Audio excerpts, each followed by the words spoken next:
Jornal Band Cidade. Oferecimento Casa da Homenagem. Brindes, gráfica e personalização. 3214-9040.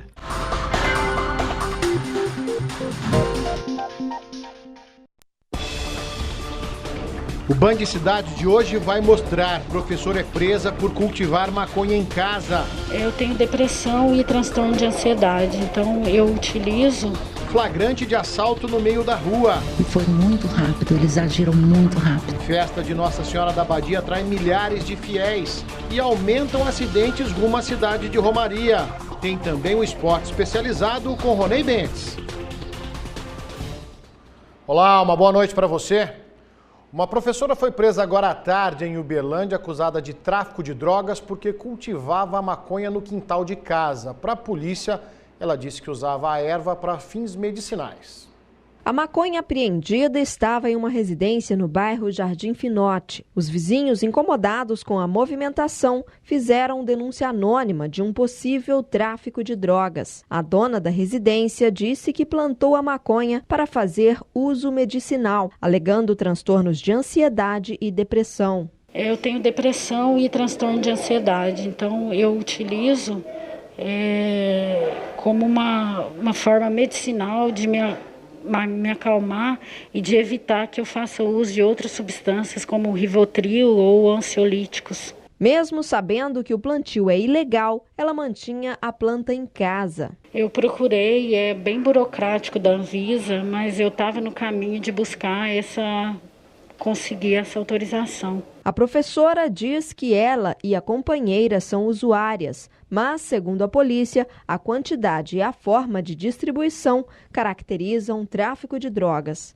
Enquadra-se no tráfico de drogas essas situações: distribuir gratuitamente grande volume de drogas na residência, e o próprio plantio já configura o tráfico de drogas nessa situação.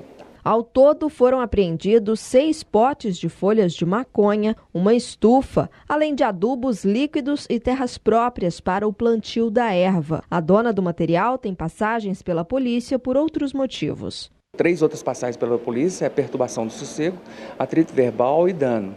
E agora é enquadrado no tráfico de drogas. Entre o certo e o errado é crime, hein, professora?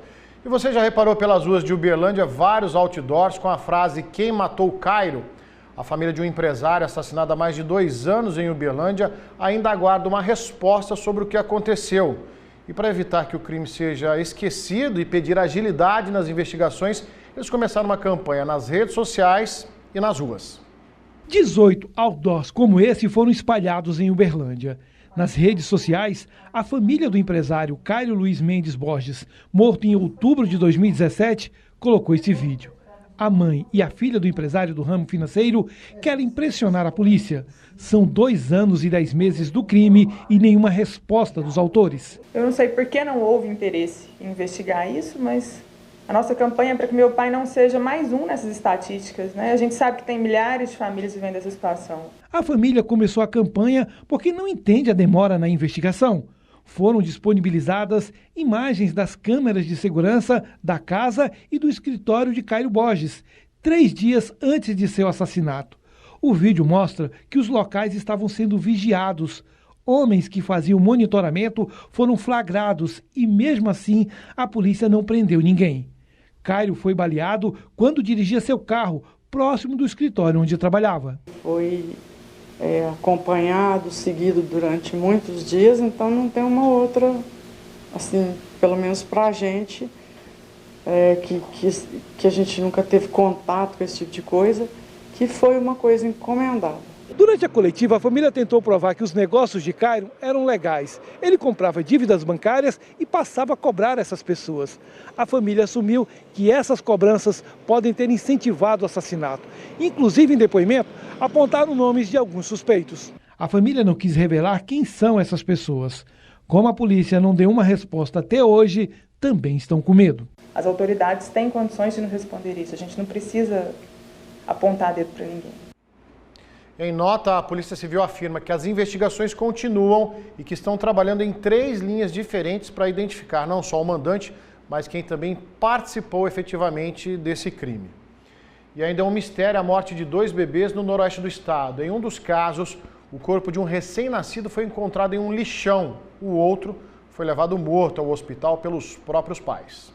Policiais militares foram chamados por uma enfermeira deste hospital após uma menina de 6 meses dar entrada na unidade já morta. Os pais não souberam explicar o que teria ocorrido com a criança. De acordo com a PM, o casal apresentava sinais de que havia consumido bebidas alcoólicas e o caso será investigado. O tio, desconfiado, pediu o médico para que fizesse a necrópsia, né? E os policiais, quando foram até a casa dos pais dessa criança, o pai e mãe estavam embriagados. E este não foi o único caso de morte de criança que chamou a atenção na mesma região.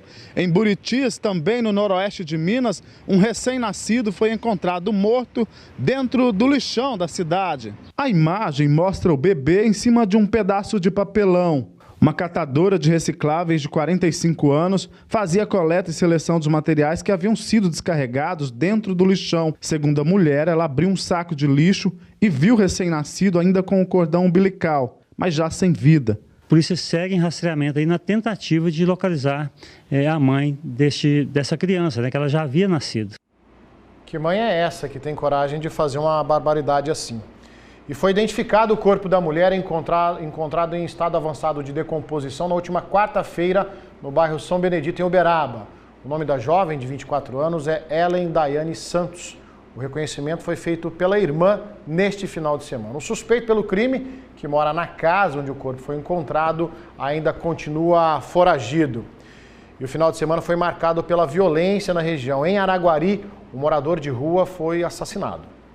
O morador de rua foi morto a pedradas na Praça dos Ferroviários, em Araguari. O corpo, com vários ferimentos na cabeça, foi encontrado pela manhã. O assassino não foi identificado até agora.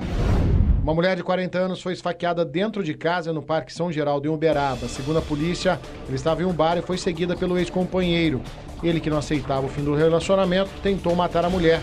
Ela foi socorrida e sobreviveu. José Wellington Cavalcante, de 61 anos, foi preso em flagrante. Bruno Teodoro da Silva, de 23 anos, levou 3 tiros no meio da rua, no Residencial 2000, em Uberaba. Ele foi surpreendido pelo atirador, que fugiu logo em seguida. O jovem foi socorrido e sobreviveu. E no bairro Goiás, também em Araguari, policiais militares foram recebidos a tiros depois de abordar 2 homens em um carro. Houve uma troca de tiros e Geanderson Ariel da Cruz, que estava no carro, morreu na unidade de saúde. De acordo com a PM, o jovem tinha passagens pela polícia por disparo de arma de fogo e tráfico de drogas. Flagrante de assalto em Uberaba. Uma professora ainda tentou fugir, mas foi perseguida por uma dupla de criminosos que queriam roubar o celular da mulher. As imagens de câmeras de segurança mostram a vítima caminhando pela rua João Rodrigues Vilaça, no bairro Fabrício, e os 2 suspeitos passando nessa moto.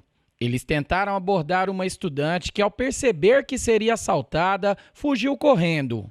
Em seguida, os bandidos foram atrás da mulher, que foi rendida e teve seu aparelho celular roubado. Após o crime, os 2 fugiram na moto e a mulher assaltada, que ficou em pânico, correu para casa e chamou a polícia militar. Eu consegui guardar o número da placa, liguei no 190 na mesma hora. E foi muito rápido, eles agiram muito rápido. Fernando da Silva, de 21 anos, e Kennedy Alves dos Santos, de 24 anos, preferiram o silêncio. Segundo informações da Polícia Militar, esses 2 jovens presos já tinham passagens por uso e tráfico de drogas e agora que foram detidos vão responder por mais um crime de roubo. Retiramos esses 2 cidadãos infratores aí de circulação, né, garantindo aí o bem-estar da sociedade. Olha, eles precisam de uma punição e, pelo que eu percebi, eles são muito jovens. E o meu sentimento maior é de ver um rapaz tão jovem no mundo do crime. No próximo bloco você vai ver a movimentação na cidade de Romaria durante a festa de Nossa Senhora da Abadia. só neste mês a Distrive traz uma condição imperdível. Toda a linha Volkswagen sem entrada e a primeira parcela só no 13º salário. É isso mesmo, sem entrada e a primeira parcela só em dezembro, confira. Novo T-Cross a partir de 88.990, mais IPVA e emplacamento grátis. Novo Virtus com bônus de 7.000, taxa zero mais IPVA e emplacamento grátis. Novo Polo com bônus de 7.000, taxa zero mais IPVA e emplacamento grátis. Distrive Volkswagen, Uberaba e Araxá. Promoção #Partiu Clube. A Clube FM vai te dar um Renault 0 km e completão, com rádio, direção, vidro elétrico, ar-condicionado e tem mais, com um tanque cheio por mês. Para concorrer, preencha o seu cupom com as nossas equipes de promoções e também na recepção da Clube, respondendo a pergunta: que rádio você ouve 24 horas por dia? Clube FM. Pecuarista, se você precisa de um tronco eficiente para contenção e pesagem dos seus animais, então você precisa de troncos Triângulo. Tronco americano, produzido com madeira de lei, com opcional de barras de pesagem para o manejo eficiente em contenção e pesagem de gado no campo. Projetamos, executamos e instalamos. Todo o processo de construção é realizado na fábrica na cidade de Uberlândia, em Minas Gerais. Todas as peças são produzidas na própria fábrica, inclusive as ferragens. Troncos Triângulo, feito com madeira nobre, material de primeira qualidade para a sua tranquilidade no campo. Entre no site, conheça toda a nossa linha de produtos e faça sua compra via e-commerce. Troncos Triângulo, o melhor equipamento para você, pecuarista.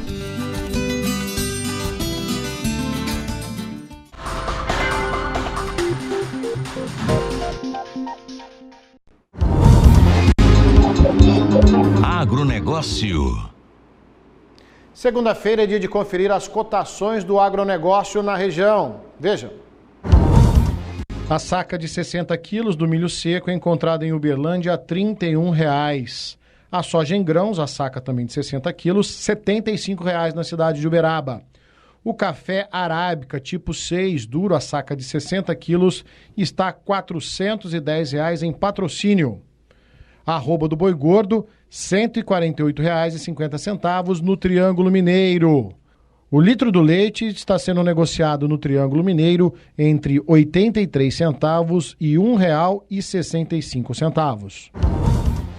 E vamos falar de fé e tradição. Cerca de 150 mil pessoas devem passar pela cidade de Romaria até o próximo dia 15, quando acontece a festa de Nossa Senhora da Abadia. Quase 150 anos de tradição. A festa em louvor a Nossa Senhora da Abadia reúne milhares de fiéis. Até o dia 15, mais de 150 mil pessoas devem passar pela pequena cidade de Romaria. Kelly cumpre a promessa há 7 anos, com a filha vestida de anjo. Porque eu estava grávida dela de 5 meses e minha bolsa rompeu, aí ela nasceu de 5 meses, pesando 700 gramas. Filas enormes se formam na Praça da Matriz. Santuário e capela ficam de portas abertas dia e noite para receber os peregrinos, que chegam cansados. Muitos sobem as escadas de joelhos e a chegada aos pés da Santa emociona. A gente chegar e saber que a gente tem uma mãe, a gente não é órfão, e que tem uma mãe que zela de nós, que cuida de nós. Famílias inteiras se reúnem para agradecer. E a Nossa Senhora vai intercedendo, junto ao Senhor Jesus Cristo, intercedendo pela saúde dele. Esse ano a tradição completa 149 anos. Mais de 130 missas estavam programadas e a última será presidida pelo arcebispo metropolitano de Uberaba.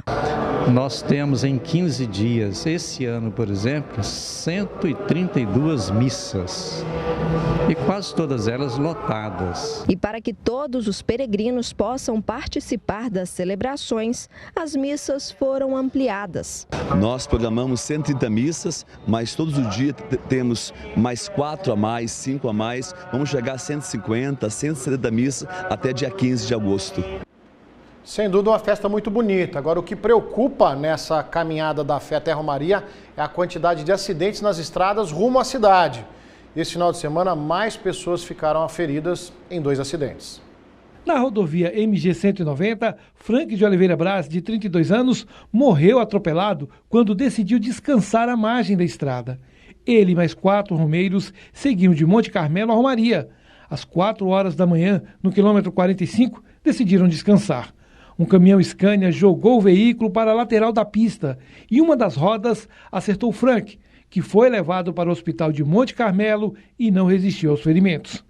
Entre Patrocínio e Uberlândia, 5 pessoas ficaram feridas quando o veículo bateu na lateral de outro que estava no acostamento. Para a Polícia Rodoviária Federal, a falta de cuidados ainda é o maior fator de acidentes. Evitar usar celular, caminhar sempre de forma organizada, em fila indiana e o mais longe possível da faixa de rolamento da rodovia, para elas poderem aumentar a segurança delas. O acidente mais grave aconteceu na BR-365. 3 pessoas perderam a vida quando um veículo de passeio bateu de frente em uma carreta ao tentar uma ultrapassagem. O carro perdeu o controle e acertou um grupo de ciclistas. Um pastor evangélico morreu na hora e outros 5 ciclistas ficaram feridos. 2 pessoas do carro também foram a óbito. A Polícia Rodoviária Federal reforçou o efetivo essa semana. Até o dia 15, aumenta o volume de pessoas que vão ao município de Romaria. Nesse final de semana, vários acidentes graves mostram que o trajeto oferece muitos riscos. Nós intensificamos aí as rondas no trecho, justamente para aumentar a orientação a essas pessoas que estão fazendo esse trajeto aí, orientar os carros de apoio, orientar os romeiros que se sentem cansados e sentam no acostamento para que isso não aconteça. Não para por aí. O prefeito e o vice de Rio Paranaíba também ficaram feridos depois de se envolverem em um grave acidente. O acidente aconteceu na MG 230, próximo ao campus da Universidade Federal de Viçosa, em Rio Paranaíba. Este carro branco bateu de frente com outro veículo que pertence à Prefeitura de Rio Paranaíba. Dentro do veículo oficial estavam o prefeito da cidade, Valdemir Diógenes, e o vice-prefeito, Euclides Dornelles. O prefeito e o vice retornavam de um encontro de lideranças políticas em Pratinha. Segundo consta no boletim de ocorrência, o outro carro teria invadido a pista contrária e batido de frente com o veículo oficial da prefeitura. O prefeito e o vice foram levados para um hospital particular em Patos de Minas. Além de escoriações pelo corpo, o prefeito sofreu a fratura na costela e o vice teve uma fratura no fêmur.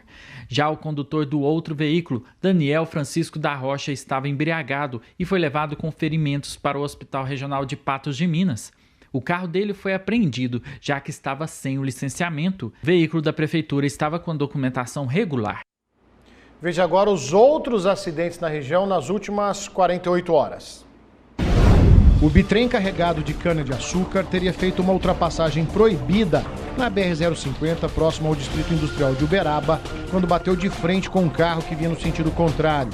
Em seguida, o mesmo bitrem bateu em 2 carretas carregadas de cano e gesso. O motorista do carro e de um dos caminhões morreram na hora. Mais 4 pessoas ficaram feridas.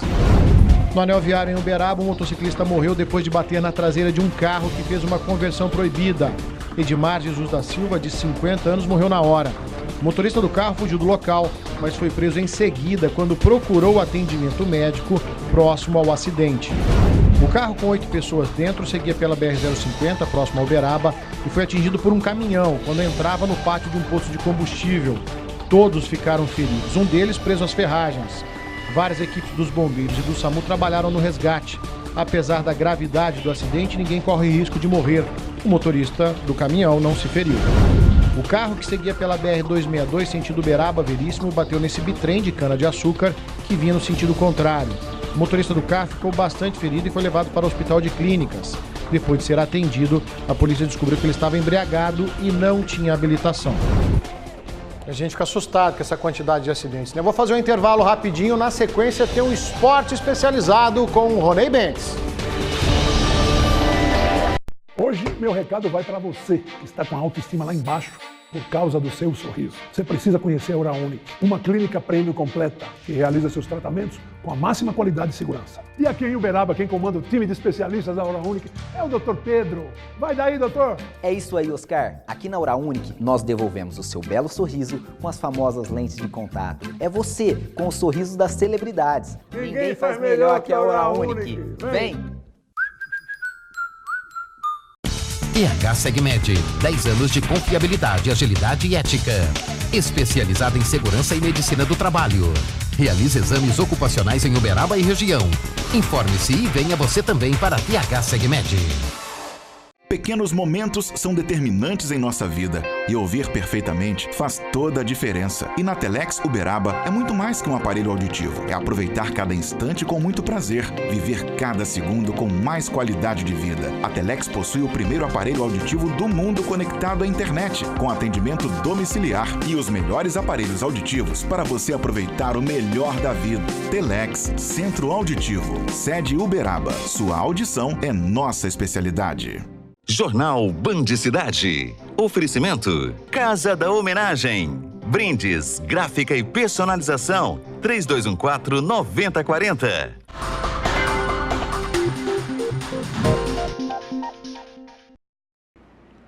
Estamos de volta e você vai ver que a quantidade de acidentes de trabalho em todo o Brasil deve aumentar. A denúncia do Sindicato dos Trabalhadores, a falta de fiscalização tem colocado a vida de trabalhadores em risco. Vejam esse flagrante em Uberlândia. Na construção desse prédio, na rua Monsenhor Eduardo, operários trabalham sem o material de segurança obrigatório. Arriscam fazer o reboco em cima do andaime, sem sequer usar um cinto. E foi justamente um cinturão de segurança que faltou para salvar a vida do pintor Reinaldo José Oliveira. No último dia 6 de agosto, ele caiu desse prédio quando deixou o extensor de alumínio encostar na rede elétrica. Segundo o presidente do Sindicato dos Trabalhadores da Construção Civil, o número de acidentes em obras vai aumentar. Não existe mais fiscalização. O Ministério do Trabalho não tem mais agentes e os fiscais do sindicato que ajudavam nessa tarefa tiveram que ser demitidos. As instituições, ela está chegando a uma questão precária. Precária como? Tudo que o empresário quer é que as instituições sejam enfraquecidas. Não tem Ministério do Trabalho, não tem sindicato, né? Porque aí, se do jeito que era antes era ruim, agora vai ficar pior ainda. Com a perda do repasse da contribuição sindical, o sindicato teve que demitir vários trabalhadores, entre eles os 4 fiscais que cobravam das empresas a obrigatoriedade dos equipamentos de segurança. Outro problema, as obras pequenas de particulares, onde o proprietário do imóvel nada cobra da pessoa contratada. Por isso, o presidente do sindicato pede consciência do trabalhador. Exija os equipamentos de IPI, esse pessoal que presta serviço, começar a usar os equipamentos. Em 2018, foram registrados 4.596 acidentes de trabalho em Uberlândia. O recordista é o setor de abate de suínos, reses e aves. Foram mais de 1.000 notificações. Isso garante uma média de 3 trabalhadores que se acidentaram todos os dias. Outra área com muitas vítimas é o comércio varejista, com 395 acidentes. Nos hospitais também são registrados números altos, 238 em 2018. Na administração pública, mais 141. Na construção civil, foram apenas 10 acidentes no ano passado. Mas sem fiscalização, os números de 2019 podem ser bem altos. A iluminação pública de Uberlândia deve ser renovada em breve. O município quer fazer uma parceria com a iniciativa privada para a substituição e manutenção do serviço. Em breve, a iluminação pública das ruas de Uberlândia não será mais assim. Uma parceria público-privada vai permitir a troca de toda a iluminação pública da cidade e dos distritos. Um contrato de cerca de 640 milhões de reais. O parque nosso de iluminação pública está envelhecido. E outra coisa também é sinônimo de economia. Tanto é que vocês não viram a gente dizer em LED. Nós colocamos que é a melhor técnica de iluminação pública existente. Por quê? Porque amanhã não pode ser mais o LED, pode ser outra. Então a empresa ficará obrigada a entregar ao povo de Uberlândia a melhor iluminação pública. E com detalhe, na metade desse contrato ele tem que renovar todo o parque de iluminação pública da cidade de Uberlândia e entregar para a nossa cidade, quando for deixar o contrato, mais 3 anos de vida útil para frente. O prazo para receber as propostas para a licitação pública vai até o dia 15 de outubro. Empresas nacionais e estrangeiras poderão participar do processo licitatório. O projeto foi feito pelos servidores da Prefeitura e não vai gerar custos para a população.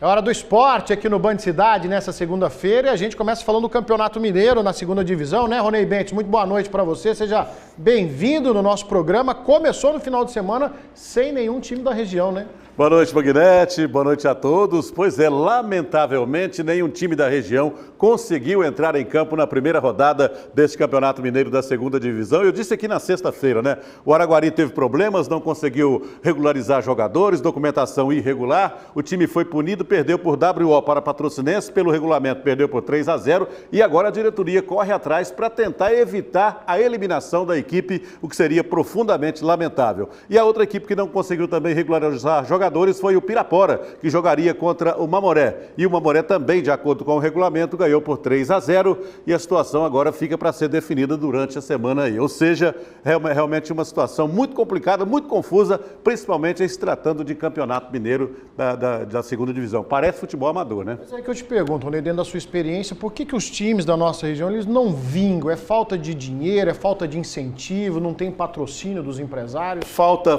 patrocínio, falta apoio realmente. O Araguari, por exemplo, ficou aí nos últimos 10 anos com suas atividades profissionais paralisadas. A diretoria que entrou agora ultimamente tentou resgatar a equipe, que é muito tradicional na região, fez um bom trabalho, contratou jogadores, fez a pré-temporada, porém na semana de estreia descobriu que o CNPJ do clube estava bloqueado, ou seja, uma falta de atenção ou até de organização. Isso contribuiu para que a equipe não pudesse estrear. E o mesmo aconteceu com o Pirapora. Então, realmente, o que falta é apoio, porque apoio de patrocinadores, principalmente, porque da torcida não. A torcida de Araguari estava sonhando em ver a equipe profissional novamente em campo e, lamentavelmente, esse sonho foi adiado. Tá certo. Vamos falar dos times da capital?